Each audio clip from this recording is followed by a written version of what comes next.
Ce matin, je suis allée me promener dans l'un des nombreux parcs qui existent aujourd'hui aux alentours de N'Djamena. Rien de mieux qu'un espace vert pour s'aérer et reposer son esprit. Et c'est exactement de quoi mes parents ont le plus besoin en ce moment. Eh oui, un mois s'est écoulé depuis leur accrochage et les choses n'ont pas du tout évolué. Ils se disputent à toute heure de la journée et sur n'importe quel sujet. Au début, mes grands-parents ont essayé de leur donner quelques conseils, mais mes parents n'étaient pas du tout réceptifs. En plus, avec Mamie Sadié, qui prenait constamment la défense de mon père, c'était pas évident. Alors mon grand-père m'a dit a interdit à quiconque de s'en mêler, surtout à sa femme. L'histoire raconte qu'une reine transperce les cieux par sa stature dans le Guéra, et vers elle montent les incantations féeriques de la cantatrice El Djima. Ici, on se touche avec le sourire et on compatit dans le silence, et on sait que l'hospitalité anime les couleurs de notre existence. Chez moi, nous avons les mêmes légendes de géants et l'ingéniosité architecturale du peuple Kotoko. Être enfant de Toumaï, c'est la fierté d'appartenir à ce style de vie Sao, le risque d'avoir le cœur brisé, mais d'aimer quand même plus. Tout ce que je t'avais demandé, c'est d'acheter des couches en sortant du boulot. Mais je comptais le faire après avoir déposé un collègue chez lui. Mais j'ai oublié. Désolé. Un ou une collègue. Oh, qu'est-ce que tu insinues? Et moi? Rien. Je remarque juste que quand il s'agit de m'aider, il n'y a personne. Ah. Mais pour tes collègues, tu trouves toujours le temps. Qu'est-ce que tu racontes? Hein? Qu'est-ce que je n'ai pas fait pour toi, bientôt? Ah, attends, j'attends. Ah. Laisse-moi. Je veux m'occuper de ma fille.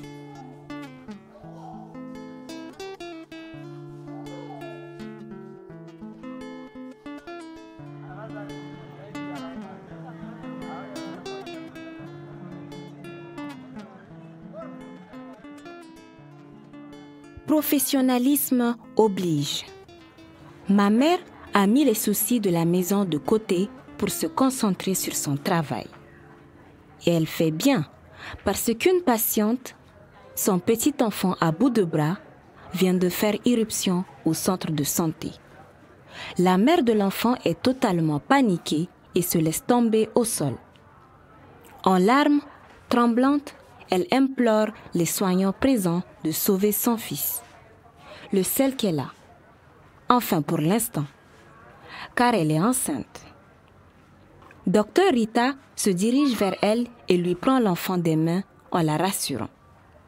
Elle vérifie rapidement les constantes du petit et appelle ma mère.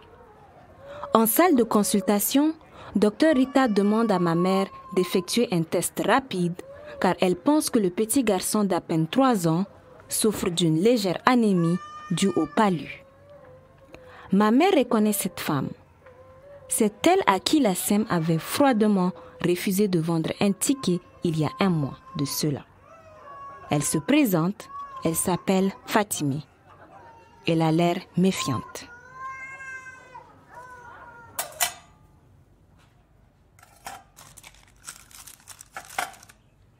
Vous faites quoi, Madame Bintou? Un test rapide. Je vais piquer le bout de son doigt pour prélever du sang et vérifier si votre fils a vraiment le paludisme.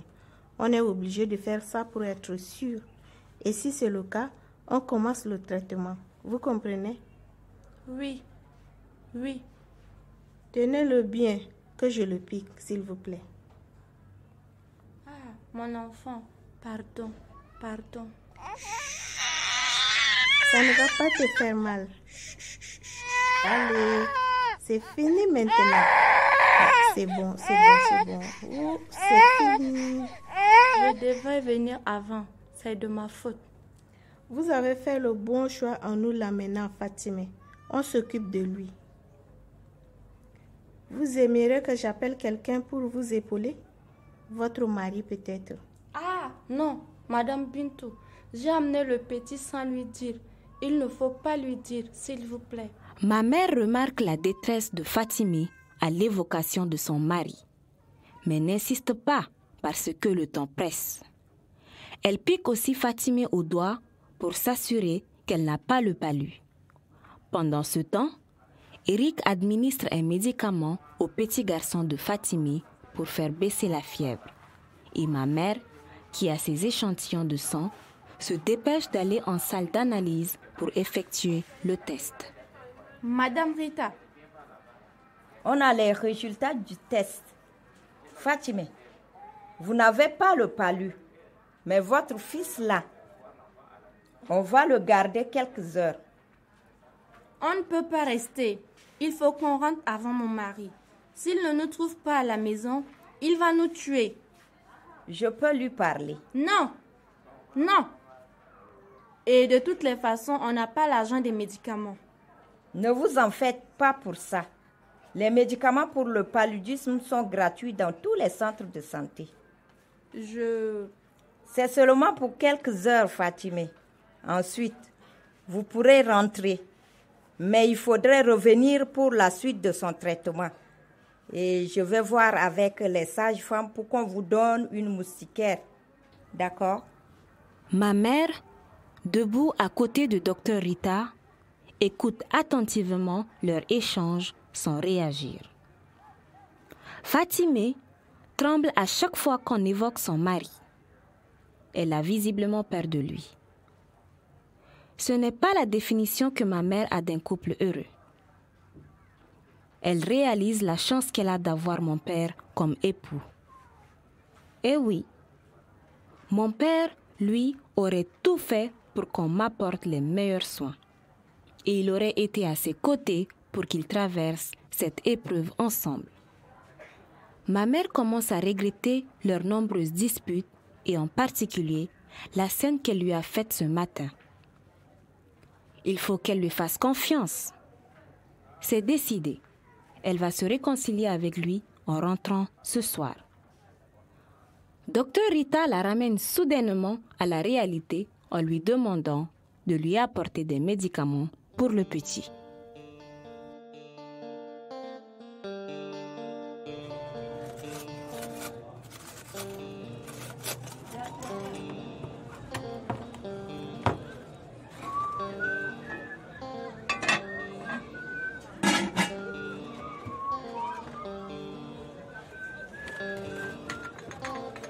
Tonton m'a dit. Oui? Je te dérange?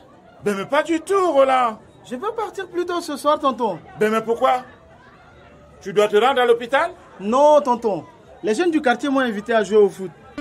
Ben mais c'est bien que tu te fasses des amis et que tu t'amuses, Roland. Tu pourrais partir plus tôt, mais faudrait pas que ça devienne une habitude, hein? Merci, tonton. Profites-en. Nous aussi, on est contents pour toi, Roland. Rien de mieux pour affronter la maladie que de suivre son traitement et d'être entouré par des personnes qui te soutiennent.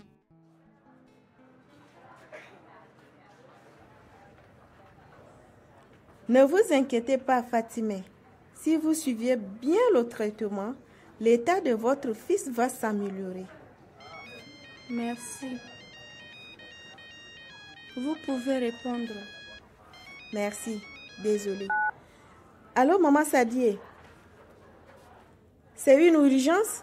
C'est quoi cette manière de me répondre? On est un peu débordés aussi. Et alors? Tu as du travail donc tu ne respectes plus personne, c'est ça? Désolée, maman Sadie. Je suis sous pression au centre. Ce n'est pas mon problème. Ramène-moi des légumes pour le dîner. Je vais rentrer tard. Demande à Kouma, s'il te plaît. Si je voulais déranger mon fils, je l'aurais fait bientôt. C'est à toi que je demande. Les patients ne vont pas se soigner seuls, Bintou. Raccroche-moi ce téléphone. Désolée, maman Sadie. Je dois y aller. À la place de maman, je ne rentrerai pas pour le dîner. D'abord, il y avait le retard, ensuite les disputes avec son fils adoré. Et maintenant ça? Pas sûr que Mamie Sadie lui pardonne ce coup-ci.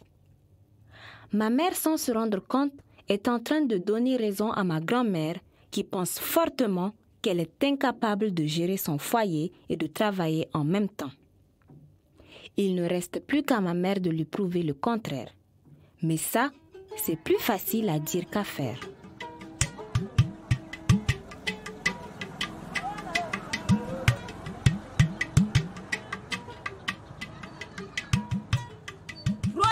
Roland! Oui, mamie. J'allais te chercher à la cafétéria comme ça. J'ai besoin de légumes au marché. Je ne peux pas aller jusqu'au marché, mamie.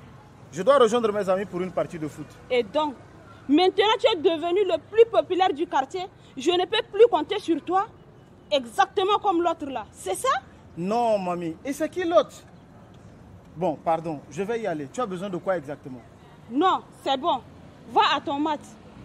Je vais aller acheter mes légumes moi-même. Je vais y aller. Merci, mamie. J'ai l'impression que Mamie Sadie, notre redoutable lionne, perd la main sur son propre territoire. D'abord ma mère et maintenant Roland, je ne donne pas cher de leur peau. La nuit est tombée à N'Djamena. Les rues sont peu à peu désertées par les piétons et les automobilistes. Le temps est couvert, les éclairs foudroient le ciel et l'orage gronde. Il ne va pas tarder à pleuvoir. Ma mère, qui vient de finir sa journée au centre de santé, rentre enfin à la maison. Elle ne donne pas l'impression d'avoir passé une journée fatigante. Au contraire, elle sourit jusqu'aux oreilles parce qu'elle a hâte de retrouver mon père. À quoi bon de se faire la guerre quand on s'aime? Oui, oui, c'est ça. Oui, oui. Merci en tout cas. On reparlera demain. Oui, oui. Merci. Bonne nuit à toi aussi. C'est ça. Ah, bonsoir, chérie. Bonsoir, comment? Tu parlais à qui? Félicité. Ah! Et elle voulait quoi? On parlait du boulot. À cette heure-ci? Elle doit rendre son rapport d'activité demain. Et elle voulait quel conseil, c'est tout. Et c'est ce qui te faisait rire? Non. Hey. Raconte-moi alors. J'ai aussi envie de rire. Des trucs sur le blog que tu ne comprendrais pas? Explique-moi alors. Tu deviens pénible, Bintou. Parce que j'essaie d'avoir une discussion avec toi. On ne s'est pas vu de la journée. C'est ça que tu appelles avoir une discussion? Tu vas où là? Prendre une douche. Ok, bonne nuit. Bonne nuit. Ah, c'est grave, hein? Dites-moi, c'est mal parti pour une réconciliation, non? Maintenant que j'y pense, et d'aussi loin que remontent mes souvenirs, je ne me rappelle pas avoir entendu ni vu mes parents se disputer. Je pense que c'est la seule véritable crise de couple qu'ils ont traversée. Je ne sais pas vous, mais moi, j'ai hâte de les voir à nouveau heureux d'être ensemble. Demain, je montrerai à mon enfant les vestiges de son peuple. Je lui conterai l'histoire des nomades qui l'ont habité, que sur ces terres son grand-père a été forgeron, potier, agriculteur, éleveur, pêcheur, chasseur. Oh, combien grand chanteur, danseur et griot. Il saura que le peuple des Sao brûle d'espoir fougueux. Le peuple des Sao se laisse surprendre comme à chaque fois. Le peuple des Sao reprend du poil de la belle comme à Aouzou autrefois. Dans un élan de résilience, de fraternité, d'amour et d'éternel recommencement.